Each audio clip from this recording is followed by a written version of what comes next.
Hello, welcome to the Jones Zone. I just want to apologise in advance for anyone who doesn't like Doctor Who, because there is going to be quite a few Doctor Who videos over the next week.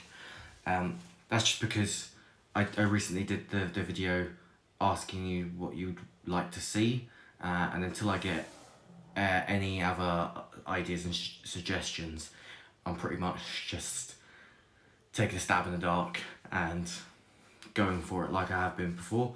So today I wanted to do ranking the Doctors. So this is my personal opinion of where I think each Doctor falls in my rankings. Now I've left out any sort of non-numbered Doctors, so I'm not going to include the Roof Doctor, I'm not going to include the War Doctor, I'm not going to include the Peter Cushing Doctor, mainly because I just wanted to do the main Doctors, the ones that we know as 1 to 13.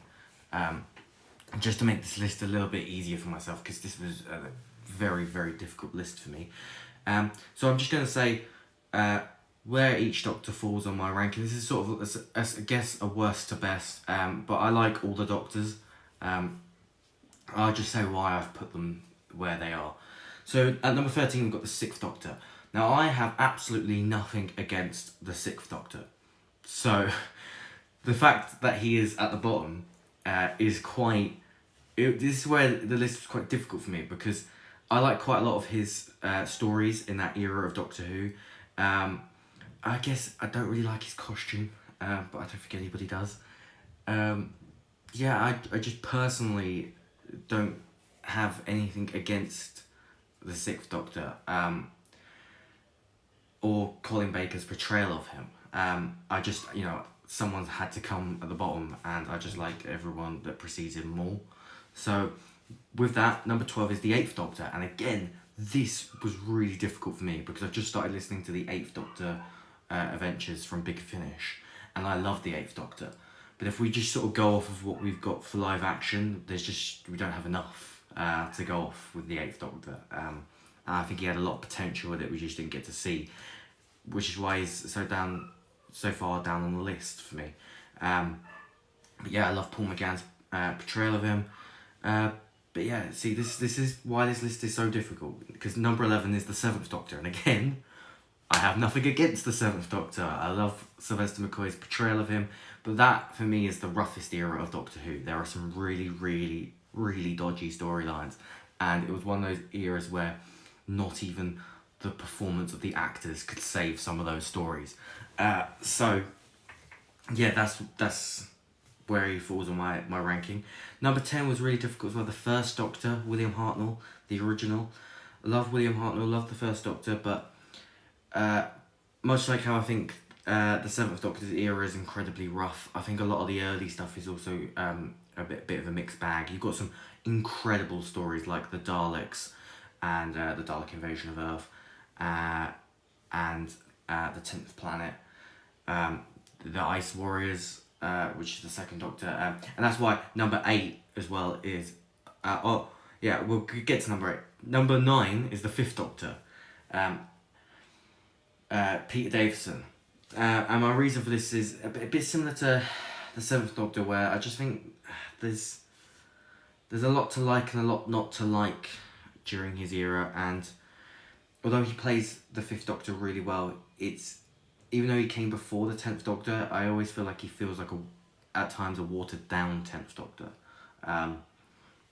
Again, but nothing wrong with the 5th Doctor, just I had to make this list. Number 8 is the 2nd Doctor.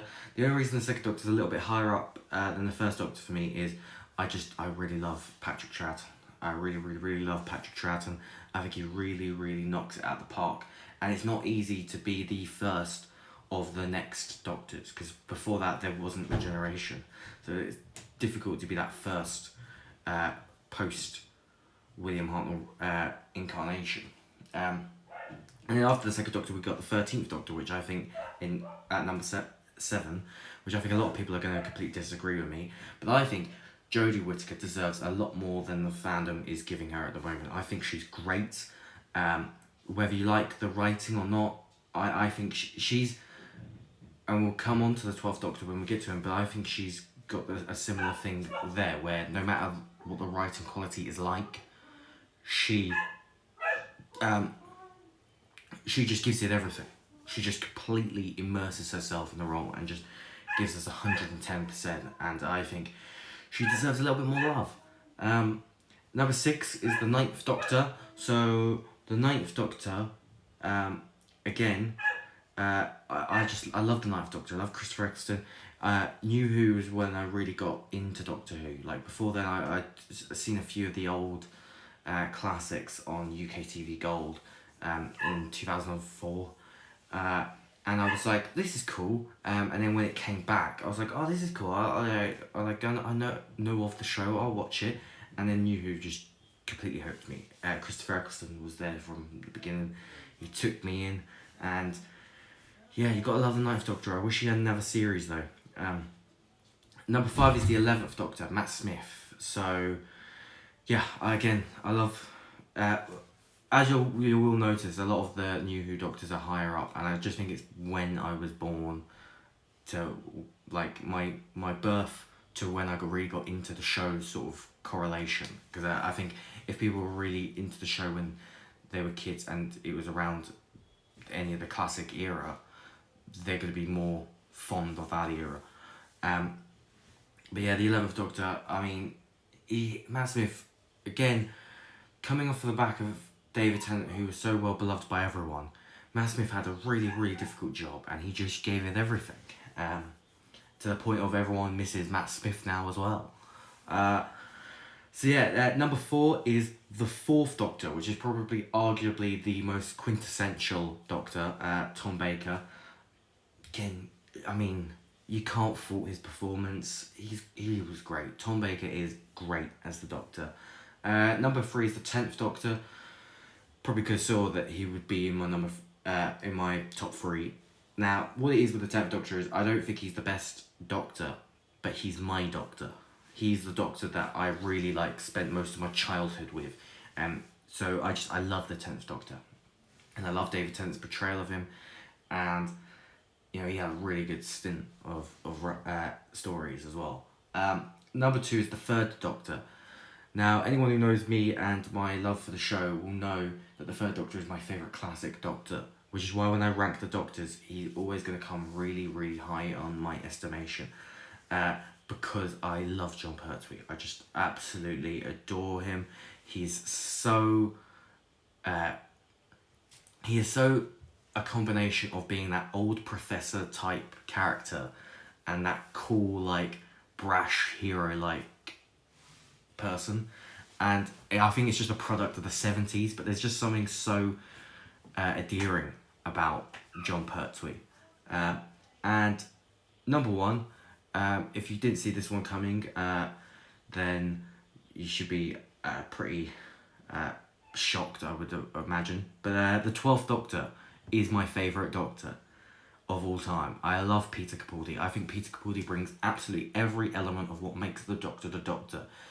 He did, unfortunately, suffer a lot of really terrible writing throughout his time as the Doctor, but I think even in the bad episodes, there's something to love about the way Peter Capaldi approaches the role.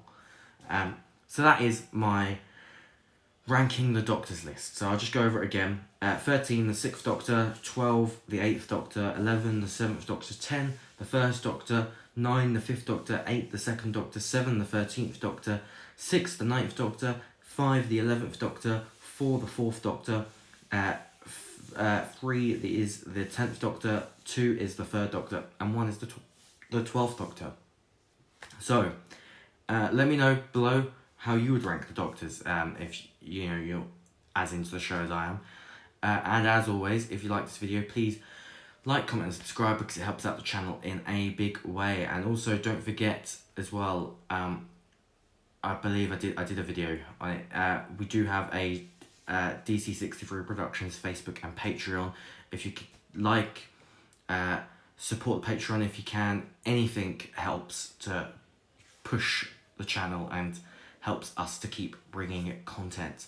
So thanks for watching, and I'll see you all next time.